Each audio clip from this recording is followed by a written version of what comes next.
They say when you're offering a course, like I am, the Divine Feminine Passion course, I need to share with you my story. And I'm working on that today. When I think of a short profile of myself, it would be something like Burlesque Shamaness. You know, my story starts a long time ago as a little girl in a society that, you know, it's very masculine, this world. And if you're born very feminine, you go through some, well, for me, I was born to, lucky enough to be born to lesbians who really were very strong. And they were, you know, femi-lesbians, not dykey ones. So their blend of feminine masculine was quite beautiful. But still, I was such a feminine girl. You know, I would be searching for lace in the free boxes of Berkeley. I would be punching holes in those little slips to make a dress for myself that looked like a princess. Like, I would draw princess dresses all day, and my mother would just be appalled. She'd be like, "Can't you just wear overalls?" And I did for her one day, and she's like, "Now you look like a person." And I was like, "No, now I look like a boy." You know, but there's always this undermining of the feminine, always this sense, you know, of the feminists at the time. I was raised in Berkeley, California, and the feminists were very much, you know, claiming their right to be masculine, it seemed to me. You know, baring their breasts to hike up the mountains without shirts on, and I liked bras and lace even as a little girl. I just thought that's so much like a guy. Like, I didn't want to have to be strong as a guy, to be guyish, to be strong. I wanted it to be somehow strong, to be feminine. And I guess I found like a whole lifetime of this adventure to just keep going deeper with that has meant that I've often been kind of a threat, kind of like my name, Eve, has been the story of the feeling of being cast out of the garden by a father who abandoned me right when I was born. Like, what he did is he gave my mom $50 a month while she was pregnant, and then the day I was born, he cut her off, and she was evicted. She put me in a shopping cart, and his idea was, he thought, I'll force her to put her baby up for adoption. But he had no idea he was reckoning with the fierce feminine, the wild feminine. And I did get that from my mom, this thing of watching her as a 19-year-old mother, you know, throughout my young life, seeing her fend off robbers, seeing her fight men trying to come into our house, and her scaring them with her raging tantrum voice that she taught me how to use if you're, you know, scaring off a demon. You know, but so there's all this ferocity, but what about the soft, yielding, trusting feminine, the one that gets to be that way when there's divine masculine in the picture? You know, so no men in the picture, no guys at all. I used to sit on every boyfriend. My mom, before she was with women, she was with men, obviously. And I would sit on their laps and I would say, "Oh, you're my daddy? Will you be my daddy? I want you to be my daddy." And it didn't work. But I did eventually get a mommy, a second mommy. And when this wonderful woman came into the picture with my mother, it was quite amazing, because she was a theater woman and my mom was a musical teacher. And so the two of them ran a musical theater company that was, you know, very wild. It was all, we wrote our own shows, and it was all improvisational, like expressive arts and dancing and playwriting and costumes, and it was very juicy, very much of the imagination, and very much of the magic of the feminine, that realm of mystery that comes out of nowhere and creates a whole world. So, and the woman my mom was with was also very feminine in that she was a wonderful cook. She taught me to cook, and she understood that I was hot for guys, for boys, and she was okay with that. Until I got a little older and I wanted to go further, and I wanted to be like wearing heels and makeup. Then it was really taboo in the feminist lesbian community. It was like, why are you mutilating your feet? Why are you wearing makeup like a clown? Why, you know? And so in order to explore the far reaches of my heterosexuality, I actually became an exotic dancer. And this meant I lost my other mother forever. She was just like, this was so beyond her idea of what it is to be feminist, feminine woman, that she just could never talk to me again. But what I got, it was tragic, what I got was this incredible sense of watching women in their erotic sensuality as they danced was so exciting. It was so cosmic. It was the Kundalini rising. It was such an education on the pleasures of the feminine and the possibilities of the feminine in the exotic dance world. And as a burlesque dancer, I found so much empowerment, really, and love of men. The way I felt that men were really there worshiping the feminine. That was the thing that surprised me. I felt worshipped, and that my feminine was allowed to fully be glam, all femme, and feel that polarity with masculinity.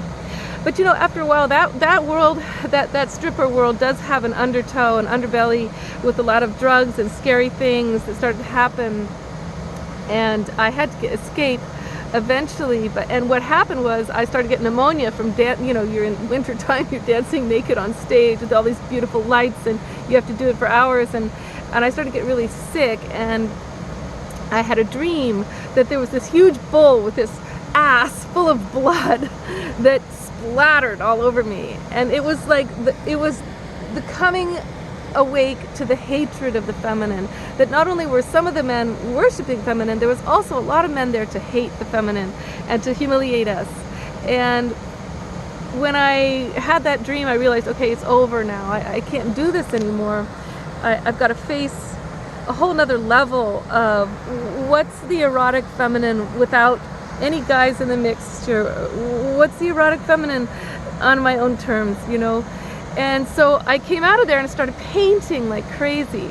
I started with the mandala of Kali. I was channeling Kali, like the fierce warrior goddess of death. And I didn't even know it, but I channeled her yantra from India. I painted it exactly without having ever seen it. And at that point in time, this millionaire met me, a man well on his way to be a millionaire, who ended up owning half of the mountain and half of the city. And he built this beautiful house. It felt like it was for me. He had me choose the floors and the paint and the furniture, and it was just gorgeous, you know. But I found, you know, at first he loved that I was an erotic dancer. But then, of course, it creeps in where he's like, well, for my career and my, you know, you gotta be the kind of woman that I'm supposed to be with, so you gotta cut your hair short. And you gotta wear clothes like from Ann Taylor. These are like the ugliest clothes I've ever seen. They're like $300 for a neon green zipper jacket, and oh my God. And he was like buying me all these clothes that I had to wear to fit the picture, and I should have been thankful, right? But I was losing my wild feminine, and I was up in a mansion alone, with women jealous of me for having that kind of support, and I wasn't free. Like I was actually kind of felt like a captive in a world that I had no power in. So, you know, from there, in search of my own soul, losing my soul after about 4 years of this, I jumped out of that boat and I headed straight to Cummington Community of the Arts. At that time, had all these New York City artists coming there, and I fell in love with the director of the community, and he's the father of my baby, who's a grown girl now, and that was like the arts, the wildness of, like, I wrote a one woman show while I was there about with every part that I'd ever every character I met in the stripper world, and I played all the parts. Men, women, everything, and I made sculptures and sold them all, and it kept going from there, like, oh my gosh, I'm opening to the feminine. This is so exciting, right? And from there it was like, let's go further, and I ended up going to a deserted side of an island, the island Culebra of Puerto Rico. The snake, even the snake and her Adam, go with a big white Arabian tent and these beautiful Persian carpets and beds and stuff that I made him carry all over. Oh my God, he got bone spurs from carrying all my palace. I'm sorry. But there on that island with sponsors, I had 18 sponsors sponsoring me to do this wild feminine adventure. That's where I really got to experience the feminine energy I've been looking for my whole life. How do I live on my own feminine terms? And there I was dancing on the beach, naked most days, dancing the animals, dancing the birds, dancing the wild horses with a fire, and eating and being with my lover and writing songs with him. And it was such a great understanding of what life would be like if it was on my own feminine terms, you know, and what it would be like for all of us if women's ways were allowed. And so all I did was the arts. I ended up doing murals for town people and decorating people's furniture and making money, actually. Making a living while living on a desert island where these yachts would come over, deserted beach, I should say. And these yachts would come over and all the sand crabs would be crawling around and these phosphorescence in the ocean at night. It was so beautiful. But then at a certain point, after 9 months of birthing myself, you know, there was a sense of something deeper underneath that needed healing. And when I started to really feel it, it was like this feeling of, wow, all that grief of so many years of struggle in my feminine, and basically being dyslexic as a little girl and being kicked out of every school. And the dyslexic mind is very feminine. The dyslexic mind sees everything as circles, everything as holistic. You can't break things apart and have the dyslexics understand it. You can't have straight lines. Dyslexics won't go in a straight line. It's a network for the dyslexic mind. So feminine. And this grief came up so deeply that I found myself in a depression after having this beautiful, blissful time. And instead of going on to more paradise, like we were invited to go to Hawaii, and I couldn't do it. I needed healing. And so I searched out, I had searched out many kinds of healing that didn't work, like medical and herbal and all kinds of things. And what finally I came up upon, after nothing had worked, of the Western world, was shamanism. Shamanism, so feminine, once again, so deep, so intuitive, so much of a different world than the masculine, linear, logical mind. This is all mysterious how shamanism works. It's in the inner realms of the 95% we don't see of mystery that this healing work happens. So I was so healed so fast. Within 3 months, I was through all of my depressions and physical symptoms. I wanted to know, what did that shaman do? So he invited me to be trained by him with work trade. And I was trained by Elliot Cowan. And I ended up having a healing practice of my own for 12 years. Yes, very much the deep feminine once again. And in this practice, you know, who comes to you when you're doing healing work from shamanism is all the people who everybody else has given up on. Medical establishments, people with terrible things, terrible like traumas and cancers. And as I practiced and I saw people healing, it was very clear it wasn't me doing anything. It was the spirit world, that magic spirit world being a real world that really does heal. And so I was so thankful to be witness to all these people's healing. But one of the things that was really clear to me is that the reason everybody was sick was the same.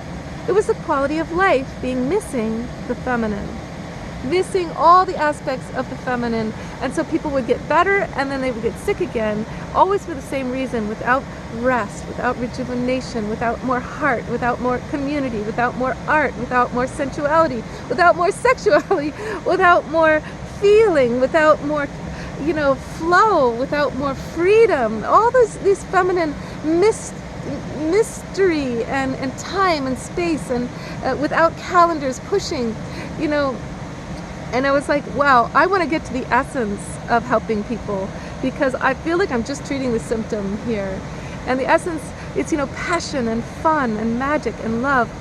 And in the meantime, I was like, and I want to experience love, like my deep feminine heart. I really want to experience passionate love, because my husband and I we couldn't accomplish it. Somehow we were in a power struggle.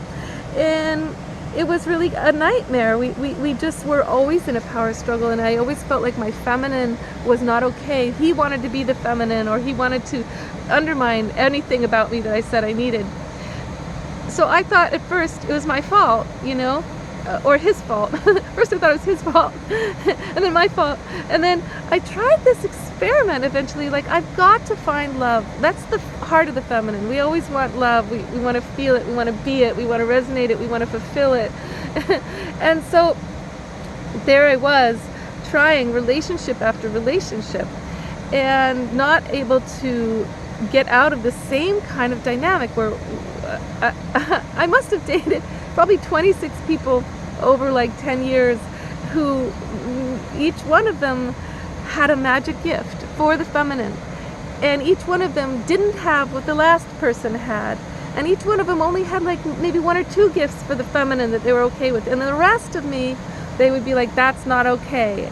And I thought maybe it's the culture, so I kept trying to be with people of different cultures, from someone from China, and someone from Hawaii, and someone from Japan, and someone from Brazil, and someone from Peru, and someone from Canada, and someone from Texas, and someone Republican. And I would keep trying because I'm a whole being, and I would be like, I just need these things that they're really so simple, what I need. And if I only have a couple of the things that the feminine needs, I'm just not happy, I'm not fulfilled, and I'm not actually able to function. And then I'm actually angry because the masculine's getting everything he needs in a world that supports him. And I noticed this fighting, it's like the fighting with the masculine when he won't listen to what you're needing as a feminine, and he says it's just not necessary. It's a feeling of like sort of fighting to the death as women, because we're fighting for our rights to exist, and we're fighting for our freedom, and we're fighting for our dignity, and to be heard, and just to be validated in our needs, when the men are just, it sort of goes without saying that their needs are validated. So, wow, I know I'm talking fast because I'm just getting it all out right now. But yeah, so that was the experience became, wow, it's not actually a cultural thing. Every man from each culture has a different gift for the feminine, but they're still missing huge pieces. And it's not really my fault, because I would talk to other women and find that we're all experiencing the same thing, and that all the men would say the same things to us, like, you're the problem, no other woman asked me for this, I don't have to do this. And it's true, they don't have to. They can just trade out for a woman who's more pleasant and doesn't ask for her needs, because us women who really ask, we get blamed, and the men feel challenged, and they don't want to grow that much. So here it is, seeing over time all these relationships struggling with the people I love, and seeing the same problem. Everybody's having the same problem I had, and it's really simple. You can just look at it very clearly. It's lack of nourishment of the feminine. It's lack of pleasuring the feminine fully. So here, if I looked at all those men, each one of them is fantastic man, great man, talented, good looking, spiritual, deep, high self-esteem, amazing, soulful, great people, but all of them lacking awareness of the feminine, understanding of what the feminine really needs. And how come? Because us women have lost the knowledge. The knowledge of the feminine on the planet is just not here. It's been lost, so much of it. And we're trying to uncover it. And we've got to save the planet, and to save our relationships, to save our marriages. So this is the thing that I invite you to. Come to my Divine Feminine Passion course. Learn 88 ways to pleasure the feminine.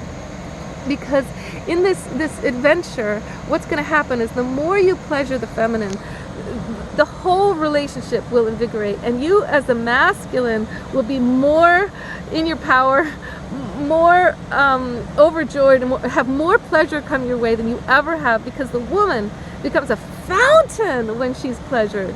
She's doing okay with just being sort of pleasured a little bit. It's okay, but can you imagine if she was really getting what she needed, what kind of fountain she'd be? And the men are always afraid, oh, but then Eve, she'd leave me, she wouldn't be with me, so I'm going to make her feel a deficit of love, I'll make her feel less beautiful, I'll control her a little bit, I won't compliment her, because if I really shower her, she'll go off to be with other guys, and she'll shine so much the other guys will want her. But some women are polyamorous, just like some men. But if you have a woman who's naturally monogamous and naturally devoted, that's just not where she goes. Where she goes with being showered is a fountain for you and her community and her children. Yes, her community, but that comes back to you. That comes back to you being in a life that's dynamic and exciting and growthful and supported by friends. So there's so much here. I did about, over these years of investing myself in this topic and trying to find the answers, I made about 900 videos, or more than 1,000 actually, that I put up on YouTube. I erased a lot of them because they were so wild. But if you go to Now You've Got Her, Be Her Lover on YouTube, you'll see a lot of those. But they're not cohesive in terms of a course. Like, I've taken the best of those 1,000 videos and I've put together, what you'll need in terms of a course. We're going to go through the chakras. There's about 11 ways to pleasure the feminine for each chakra, and I added an eighth chakra, which is the synergistic chakra. and it's a very exciting conversation. So in this course, we're going to have the pussy pleasure dialogues. The women will be doing that on the side, and the men will be doing the pussy pleasure dialogues on the side too, with each other, to say what worked, what they're learning in Facebook groups. Okay, and then we're going to have we're just going to meet like once a week for 8 weeks, and it'll be about 2 hours. I'm thinking Thursday night, 7:30 to 9:30. And look, by the end of this, you guys, you're going to be so empowered. You're going to be so much more happy. She's going to be so much more fulfilled. All of that uptightness that she has and bickering, and that she's, really sexually unfulfilled, because you're thinking, no, Eve, I'm a great lover. I know she's fulfilled. Well, yeah, you might be bringing her to climaxes and stuff, but you don't realize that the feminine is a whole being. So we're talking about whole body, whole mind, whole spirit, pleasure for her, heart, mind, body. And when you're really going for the full level of pleasuring the feminine, that's a different level that she experiences physically too, because now she can express to you a whole nother level of herself, surrender in a whole different way, and you're in a kind of a communication where her body starts to engorge in a way that sends synapses firing that never synapsed and fired before, even though you were doing just great, you were doing wonderful things. So this isn't about you being inadequate or not a good lover. This is about you guys taking it to the next level, because you love your woman, you want happily ever after, right? And studies show that women are the ones that get bored and disinterested in their relationships. But the reason for that is not because they get naturally bored by men. It's because the men aren't trying, and the men aren't listening, and they're not actually giving us what we need. So we have an imagination for, wow, what I really need is. But if the guy's showing up in that realm of really pleasuring us in those levels, full levels, there's no reason to get bored. That's an exciting adventure. That's a long-lasting adventure. Like the Aboriginal women say, like, a woman is due an orgasm every day of her life till she's 88 years old or more. So what orgasm is, though, we're going to get into that in terms of spiritual climaxing, cosmic lovemaking, tantric dance, and the conversation that gets very subtle when you have the tools to discuss on that level and feel safe to go that deeply, and that and the rituals for the kind of commitment that actually opens up the full-on journey of pleasuring the feminine and allowing her to shower you back.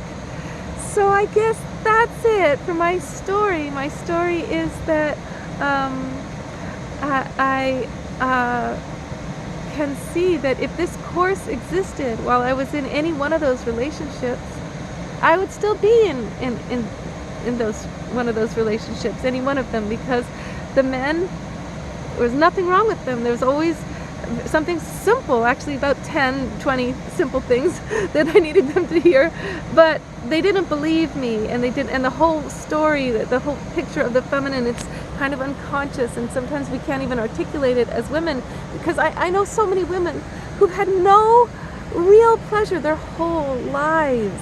They'll get into their 50s and 60s and they've never really had their full potential of their sexual gift, experienced. And this is a normal thing, at least in America, in the United States. So that might not be true at all in France or Italy. It might be an absurd thing to say. But I'm talking about the women of the U.S. and the way that maybe this has something to do with, circumcision. Maybe it has to do with men's feeling about women underneath it all. I don't think circumcision is something we should be doing ever to any baby. Maybe it has something to do with just this society here, with the Puritanism that we came from, and the Inquisition right here in Boston. So many, like headquarters in Salem, Massachusetts, for the burning of so many witches, so many women of ecstatic, juicy, feminine. I don't know why it is, but I know that it's an epidemic going on. And if you look over the world, like I said, with dating all these different kinds of people, you can see it's a different kind of fear of the feminine in each culture, but it's the same problem. So when we go for not just getting over fear of the feminine, but pleasuring her, oh wow, pleasuring the feminine, it's the opposite of fearing her. It's like going right towards her and going, I want you, I embrace you, I'm ready for you. And I know that when Mama's happy, everybody's happy. So join me for this passion course, the Divine Feminine Passion Course, starting in October, around October 22nd or so. It's on a Thursday night. Message me for more details, and 8 weeks of everything it takes to pleasure the feminine. This will set you up for your entire life in a whole new way. Okay, love. Love life.